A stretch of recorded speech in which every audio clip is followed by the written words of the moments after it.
Welcome to the flowerschool.com video library. I'm Leanne Kessler, Director of the Floral Design Institute. Halloween is just around the corner. It's going to be here before we know it. You know, several weeks ago, I was visiting with my niece. It's been quite a while, and already the topic of conversation was costumes. Should I be a witch? Should I be a princess? Maybe I should be a kitty cat. So many choices. But today, the holiday is not just for kids. Gone are the days where you threw a sheet over your head and went knocking door to door. Now the holiday is kids and adults. It has grown to a holiday that creates $6.9 billion in sales. Yes, Halloween creates almost $7 billion in retail sales. As a florist, we're always looking for ways to tap into that holiday sales market, and Flowers in a Pumpkin is just perfect. I love the gathering of the pumpkins. For me, it means a trek out to the pumpkin patch. Just me and 5,000 of my closest friends. It's an absolute zoo.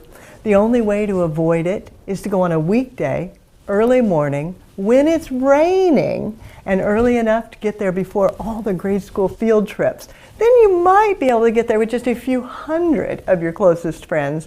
But if you do it on a beautiful, sunny autumn day, especially on the weekend, chances are it's you, me, and 5,000 of our closest friends. But oh well, the more the merrier.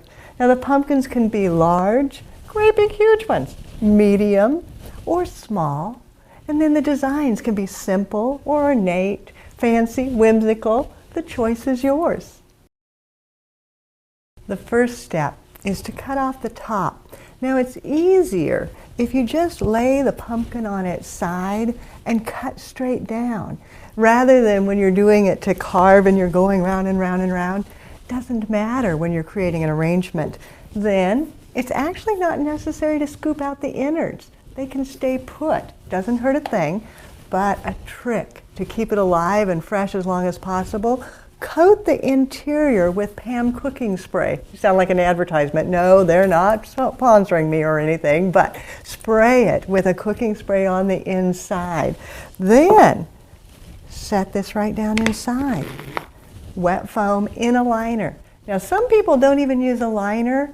I like to use a liner to keep the contamination away from the foam, but to be perfectly honest, it's not absolutely necessary. So you don't have a liner that fits? Don't worry. Still spray it with the Pam, then just set the foam directly in place. Now if you want it a little taller, same thing, just put the foam up a little higher and then set it right down into place. You can attach your lid off to the side or flat. Again, the choice is yours. To do this, I like to use a wood pick, and I do at least 3. If you do a very large pumpkin, you might want 4 or 5, but you want it to be nice and stable. But for 3, just insert them into the flesh of the lid, and then using Oasis Floral adhesive, add a dab of glue right at each point of insertion. This will lock it in place so that as the pumpkin starts to decay and it were to shrink, it won't shrink away from the wood picks. It'll stay in place. Then I don't need the wires, nor do I need it to be quite this long. So I cut these down.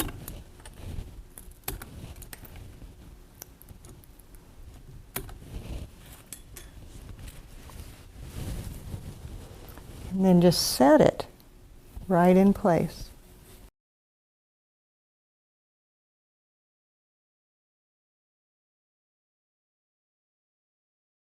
Before I begin with my flowers, I create a base, a nest of foliages and filler type materials, which will then support the flowers.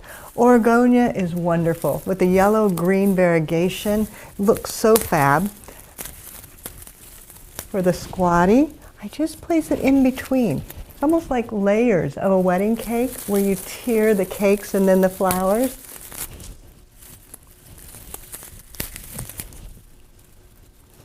For the taller one, I can come up above and create a full design.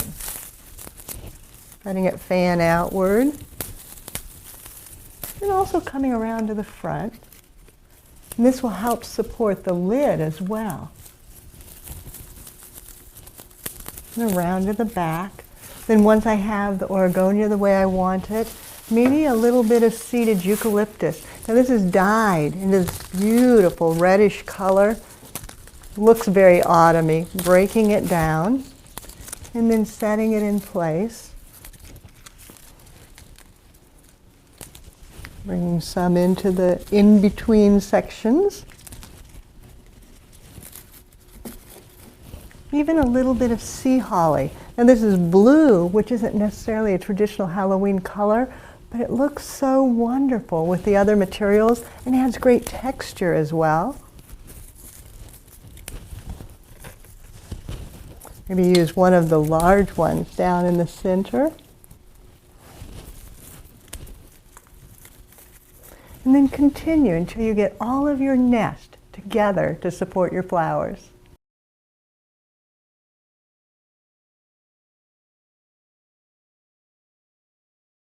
Once you have your nest established, the flowering is the easy part.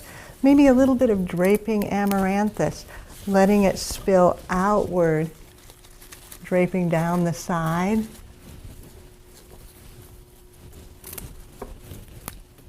You can do the same thing on the spilling lid like this. It doesn't matter, it can still just drape out. Another piece. Then flower-wise in the lid, it's almost like you place them straight in, tucking them so that they peek out. A sunflower, rather than creating a headlight, put it in so it almost goes sideways. And it'll mimic that flat horizontal feel of the lid, tucking it underneath, making sure the stem is in the foam deeply enough. If you like roses, don't hesitate to use roses. They may not be as autumny, but when you pick them in this corally peach color, then it looks autumn.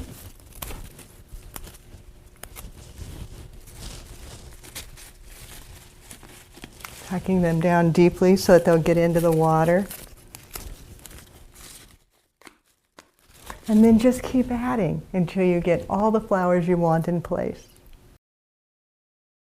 When you complete the flowering, you can add personality to your pumpkins with little details. Now I'm going to use some of my fall leaves that I've treated with wax paper. For information on that, check out our video library for the fall leaves for your home. I also have some rose hips that I can tuck in, which will dry beautifully, and they match the orange of the pumpkin, so it brings the color throughout. Now here, I've used a bit of barbed wire and then taken individual leaves and attached them using copper bullion wire that adds just a tiny bit of sparkle. Adding another leaf.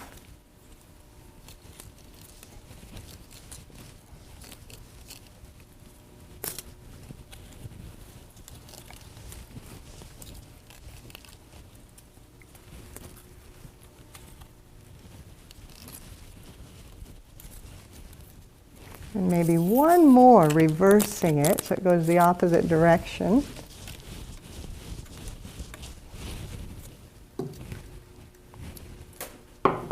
Knotting it off. Then tucking this directly into the foam on one side.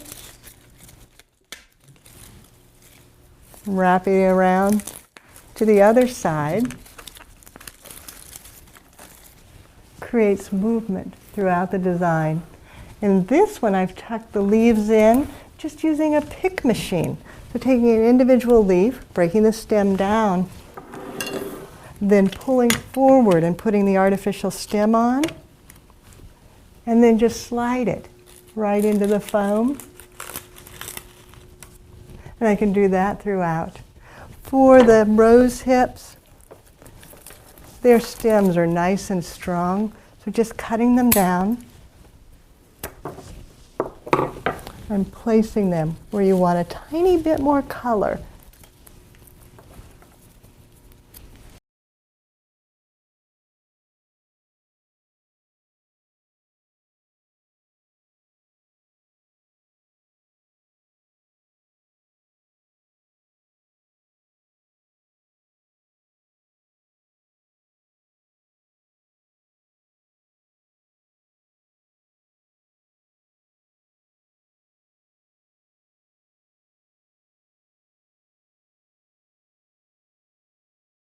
The addition of a platform, be it a plain tray or a clay pot or some stylish ceramic, does two things. One, it makes the pumpkin more glamorous and thus more valuable.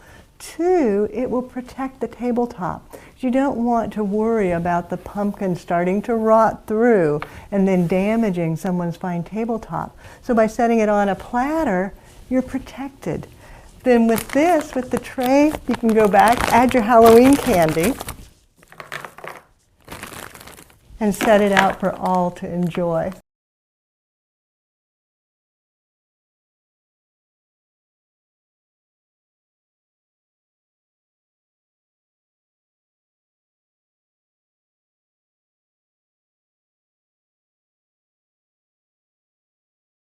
For more creative inspiration and to find the supplies that I used in this demonstration, check out our website, flowerschool.com.